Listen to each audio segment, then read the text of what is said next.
Hello and welcome to Mission Nonprofit. I'm your host, Robert Cam. On Mission Nonprofit, we feature a local nonprofit organization from the Thurston County area.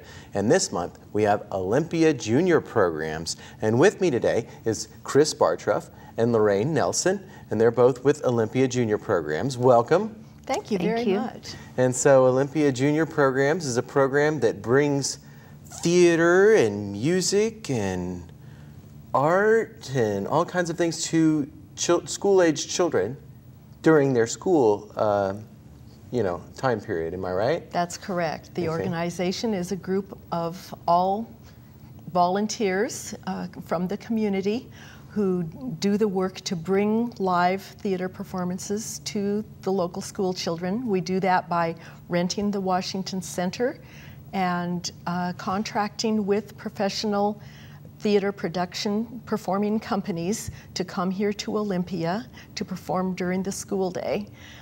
We schedule 2 shows each year for grades 1 through 3 and 2 different programs that are appropriate for grades 4 through 6. Each show stays in town for 5 to 6 days with 2 performances a day for that period. So during that time, nearly 70 different schools are participating with us, and the buses bring the children to the Washington Center for them to have a chance to see the shows. So if people see a bunch of school buses outside the Washington Center, that's probably you guys. You got and it. If they see this handsome gentleman back here, Flat Harold, that's what we're calling him. Flat Harold. If you see him outside the Washington Center, then this organization is at work showing a performance to young children. Got it. And the children get to take off from their regular curriculum and go see a play. So that's fun for them too, and educational. Right, well, and all of the shows that we have really support the curriculum. It's not that they're getting out of school to do something like this. The shows that they see at Olympia Junior Programs are specifically selected because they're designed for children of that age, and they support the curriculum. Often they're based on historical figures, maybe. We've had things about Harriet Tubman and the Wright brothers, or based on classic literature like Tom Sawyer stories, or mythology, Greek mythology, lots of fairy tales and folk tales from other cultures. But it's not always plays either. Sometimes it's music. Sometimes, very often, we have plays that are musical plays that have song and dance built into them. Those are my favorite. And we try. A lot of people say that, but we want to present a variety too, not just always have a musical play, but have a serious drama, maybe for one of the shows, and then a musical upbeat for the other show. And that's partly why we want all of the children to have the opportunity to come to every play or every program that is meant for their age group. It's hard to choose between an upbeat musical program and a serious drama that maybe takes place during World War II or depicts something in American history. They're both great for the kids, and they both support the curriculum. And you kind of divide it up into, you've got grades 1 through 3. Correct. And you've got performances that are better for that age group. And then you have grades 4 through 6, whereas probably the high school, the older kids, they probably can go see shows on their own. You don't really accommodate them. That's right. Our program, we're limited by time and what volunteers have. We just can't provide something for all levels of the schooling, but we want to give the children a really good foundation. Part of the stated purpose of junior programs from when it was first formed is that we expose the children to live theater at as low a cost as possible, and we do a pretty good job of that. But they do have to pay, They do have to pay. But it's very cheap. And so the parents pay, that, what is it, $4? $4 per seat for the children. So that's kind of like a fee on their permission slip, I guess, or whatever. Each school does it a little bit differently. Some collect from the children and even maybe ask for an extra $1 or $2 to help defray cost of transportation. Or others, some schools, the PTA has a fundraiser specifically for the purpose of earning the money to pay for all of the kids from their school. So there are a lot of different ways, but we collect $4 per student, free seats for the teachers and the instructional aid staff who might be along. So all that money probably goes to rent the Washington Center and for the performance itself. They're traveling shows, am I right? Exactly. Traveling performances? The largest portion of our expenses is paying the production companies. These companies are on national tour, so for a cast of 4 or 6 people to be traveling all over the country and staying in hotels and be paid for their work is not inexpensive, and that's the biggest portion. We also have to pay rent to the Washington Center, although they do give us a discount because of the educational nature of our program. That's good to hear.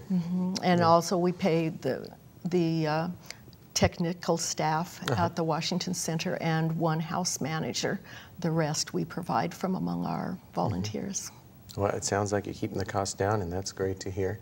And hopefully, since you're showing these performances to the younger kids through the 1st through 6th graders, the high schoolers have already been exposed to the theater, and so they're going to go out and see it on their own, right? Exactly. That's the idea, is to develop audiences who will continue to come to performances on their own throughout their entire life. So you are the president. Current president. This is my first year. First year as president. Lorraine has been the president. Lorraine, you were a former president. Years. Right. So tell me what was it like when you were, and when did you, when were you president, and what was it like then? Is it different, or? Well, I started as a school representative, which is where a lot of our volunteers come from, is the people who are parents at the school. Their children grow up, and they decide they still like working with Olympia Junior Programs, and they come back and help and support on the board or other ways. I was president for 14 years. I don't know when it started. I can't remember that. But I saw a lot of changes, especially as board members joined. And most of the board members were former reps. They see the value of it, especially if their children are leaving elementary school, then they want to still keep serving because it is such a great and valuable service to these young students. A few kids will have the opportunity to go see a live theater production in any area, but to have all of the students in the area that we cover, which is a lot of Thurston County and other areas. We have them coming from Tacoma, and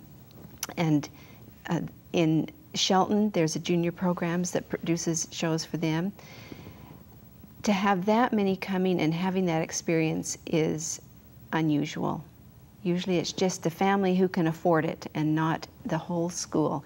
But that's the whole idea behind junior programs, is that the whole school comes as a school, all of the grades that are supposed to be there.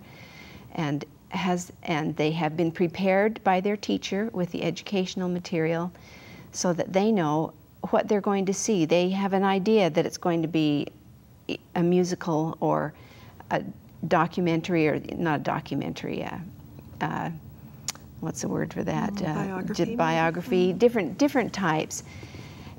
That's the whole idea. And it's different. Sometimes kids come in and you can tell they haven't been prepared because they say, "What movie are we seeing?" Well, we're not seeing a movie. We're not ever seeing a movie. We're seeing a live performance. And so few people have so few children have the opportunity to do that. It is completely different because, when you see a cartoon on TV, strange and wonderful things happen on their cartoon, but nobody can really relate to it because in the end, nobody dies. Everybody comes out of being squished flat or whatever takes place on that cartoon. But at junior programs, it's real live people that these things happen to. And it starts an entire different emotional process inside those who are in the audience. And providing the educational materials is very interesting, because if it was some kind of historical performance about a historical figure, then they can learn about that person before they see the show. A lot of teachers are really good about preparing their students, you know, even with supplementary material, so that they know when they come, they know the setting and the background. The way it's performed will still be interesting to them, though. They don't know how that's going to happen because they haven't seen it before. But when they come prepared to know what the background is, it's really, they enjoy it so much more. That's really just kind of up to the teacher, what the teacher wants to do and how far they want to get into it. That is one point. The educational, the study guides that we give them provide discussion questions for both before and after the show, sections of vocabulary that often the teachers use for spelling words for that week or something, and information maybe about the company that's going to be performing. So it provides the teachers with a wide range of options for them to customize the way they prepare that class with what they're doing maybe in other subjects in their classrooms. Our study guides also are published to our website with live links so that the teachers can go there and link perhaps to the study guides of the theater companies themselves. Often theirs are much more extensive even than ours. Well, we've been talking about these shows, and I thought maybe now is a good time to take a look at some clips from one of them. And you've brought us here a DVD from your next show, which is called Happily Ever After, A Cinderella Tale, and that's going to be in February, correct? February. That's right. We had the dates here. February 20th is when it begins through March 1st, and that'll be for grades 1 through 3. Okay, so let's take a look and see what that looks like. So we'll be right back.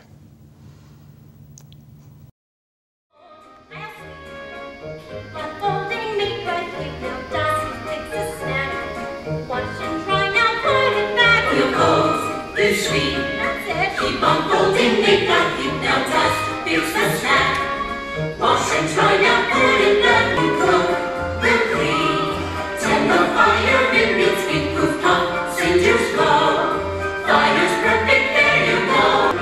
Many, many, many hands can get it done.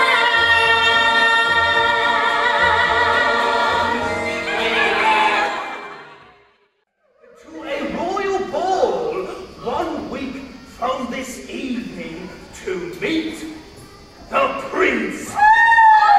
Yes, there's going to be a ball for us all. There's going to be a ball in the hall, a ball in the hall of the palace.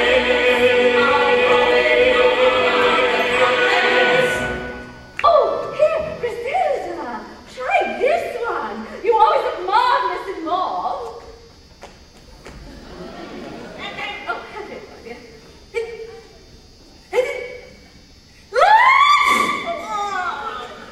Now, it's making me sneeze. She polished their nails and did up their hair.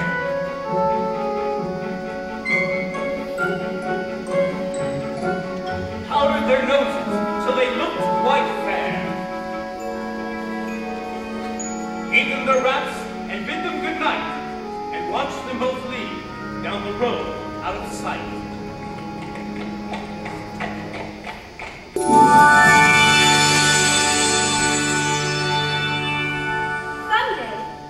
Someday?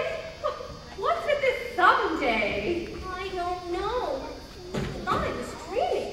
But do I know you? Well, you do, and you don't. Let's just say my name is Wanda. I'm your godmother. dreams come true.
Hello and welcome back to Mission Nonprofit. If you're just joining us, our guest this month is Olympia Junior Programs, and they offer theater and music and other live performances for children of grade school and middle school ages. And with me here, representing Olympia Junior Programs, is Chris Bartruff and Lorraine Nelson. Welcome back. Thanks. So we just saw some clips from Happily Ever After, a Cinderella Tale, and that is going to be shown. That's going to be at the Washington Center for the school-age children on February 20th through March 1st. And then we've got some other performances. We've got Let Freedom Ring, March 4th through the 8th, Pinocchio, March 20th through the 27th, and My Heart in a Suitcase, April 22nd through the 26th. And that's your whole season, correct? That's our season. Okay, It's always in the spring. Spring season, and in the fall, you're preparing for the spring. Exactly. Correct? Lots of communication with the schools, getting their numbers for how many seats they'll be needing and figuring out what days they can attend. Right. What days? And so that's a challenge, and that's what you guys are doing right now. Huh? In addition to coming to contacting the schools, we also have a homeschool liaison, and so homeschoolers are welcome to go on the website, and they can contact the homeschool liaison that way, and come in their individual families, and they get their own. They just come by themselves. They still need to honor our age, which age.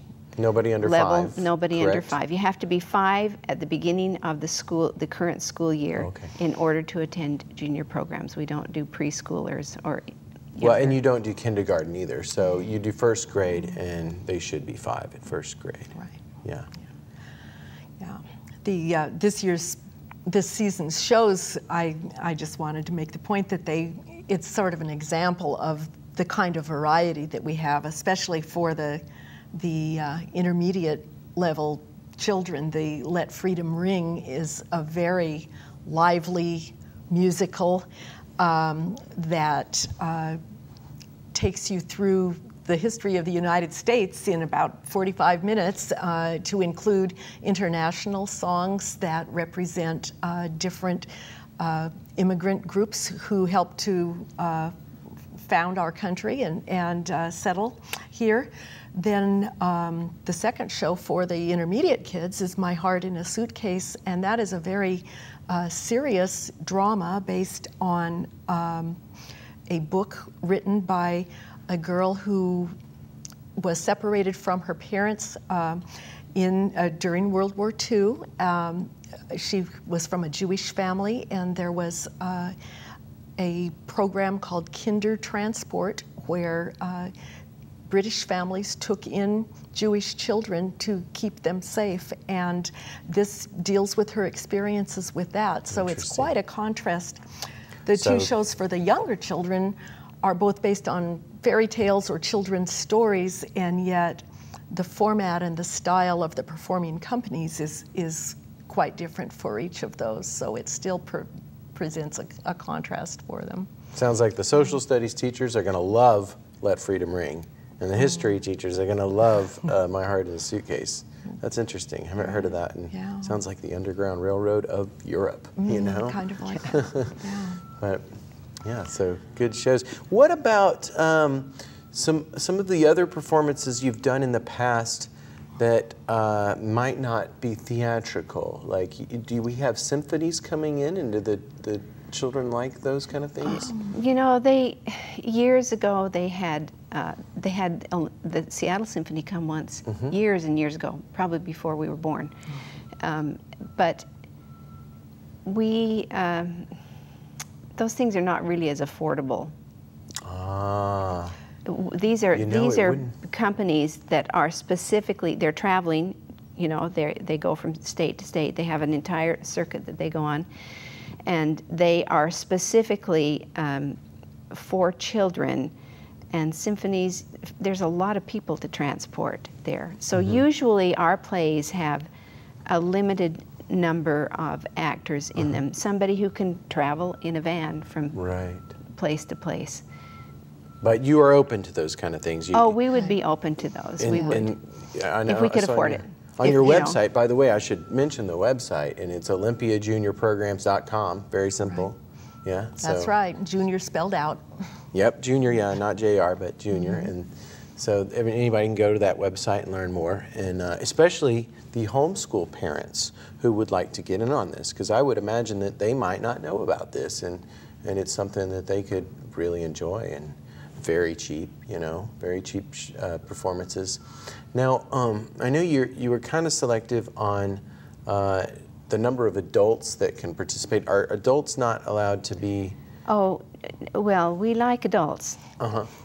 To keep we like them to do what we want them to do. The teachers will stay with their classes. Okay. But we have a lot of volunteers who come with the schools, and they all have to have filled out their volunteer forms and go through their school district before they do that. Theoretically, at each school there is a person, usually a volunteer, a parent usually, who is our liaison with that school. Sometimes it's someone at the school, but we like it to be a parent because then they can actually come to the theater. And they recruit other parents who also go through the process that the school district prescribes for volunteers, and they come and help usher. They come, the kids are coming on a bus, and the adults are transporting themselves to downtown Olympia before the buses come, and we have an usher coordinator who tells them the rules of the theater and the rules of seating and how it's going to be done, and a little bit about what's going to happen that day. And they all are instant draftees. They get to help with the seating, and that makes it fun for parents. It's really fun to go down there and see what your children have seen. They stand, they don't sit. They stand like a regular usher would stand at the Washington Center. So they get to see the show, teachers sit. The chairs are for the students and the teachers. And the teachers. Exactly. Okay. So there's a whole cadre of people that make this happen. Board members who are there, volunteers from the schools, other volunteers who are head ushers. You know, usually they don't have kids in school. They are older women or men who volunteer at the Washington Center, and who else do we have there? And we have people out on the curb to help direct the bus drivers with their coming and going, and as times have to be assigned. Just to give you an idea, in last year's season, we had 40 different performances, and a total attendance was almost 28,000 students and teachers who cycled through there. Now, a lot of those are counted twice because they've come to the two shows, but almost 500 buses coming and going. And you've got to coordinate that because they can't all fit down. And almost 1,500 parent usher volunteers. Not individuals, because they'll come, you know, maybe 4 times, but 1,500 volunteers. Wow. So there are a lot of. And the buses probably can't stick around in downtown. They just got to drop off the kids. Actually, we're very appreciative of the Port of Olympia, who allows them to park down there. We have gone to other theaters and they have parking places. That would be wonderful for the buses to be able to sit there in a parking place nearby. But we don't have that in downtown Olympia. And so they come in an orderly fashion. Hopefully the school comes together. We can get 5 to 6 buses, 5 is better, but 6 buses in front of the Washington Center. We use both the north door and the south door, and the kids file into, and they go up in a single file into their assigned seating area. So it is not chaotic, mostly. They know where they're supposed to go, and then while the show is going on, one of us, sometimes me, sometimes other transportation people, go down to the port and tell the buses exactly what time to leave.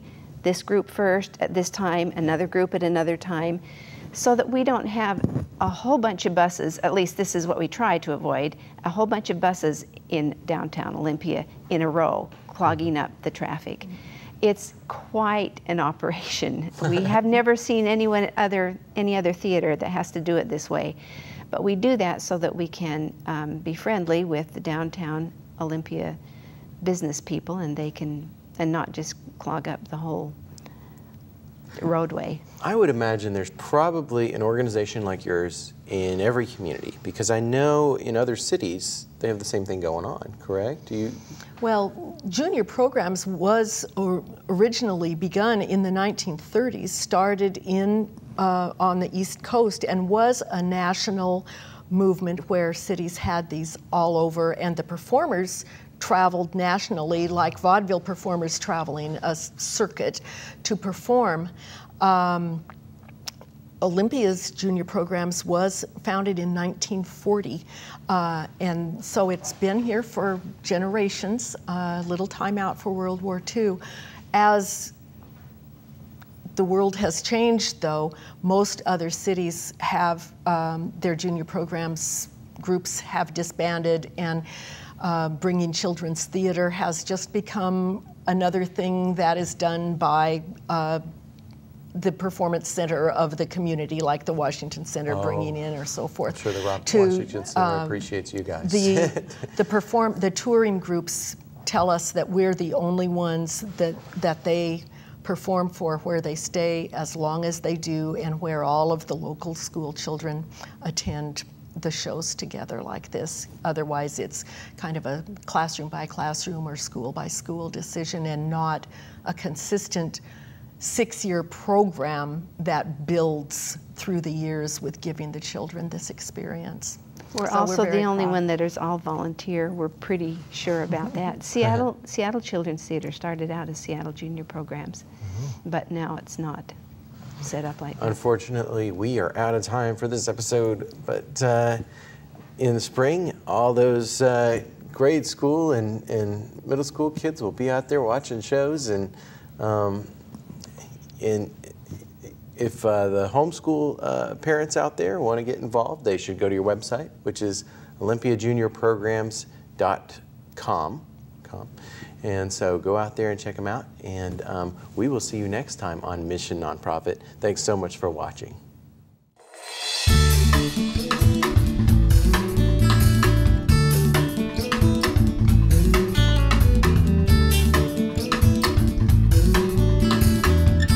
If you know of a local nonprofit that's making a difference in our community, give us a call at 956-3100, extension 103, or send an email to rkam@tctv.net.